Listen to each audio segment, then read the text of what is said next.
Hello guys, तो मैं आज आपके लिए लेके आया हूँ एक एंटी एजिंग ऑयल जो कि हम घर में बना सकते हैं। बहुत ही कम इंग्रेडिएंट्स है। आप ऑलिव ऑयल लीजिए फर्स्ट एक कंटेनर में, और ऑलिव ऑयल के साथ आपको क्या करना है, 2 टेबलस्पून आपको जो है हमें टर्मरिक लेने हैं। टर्मरिक क्योंकि हमारी एंटी एजिंग प्रॉपर्टी और हमारा जो स्किन के लिए है वो सालों सालों से यूज़ कर सकते हैं हमने, इसलिए टर्मरिक हमें यूज़ करनी है।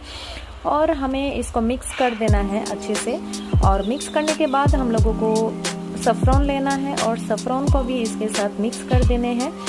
सो इसको मिक्स करने के बाद आपको क्या करना है, आपको जो ये लेयर है आपको पूरा रात के लिए रखना है और उसको नेक्स्ट डे आप धो दीजिए।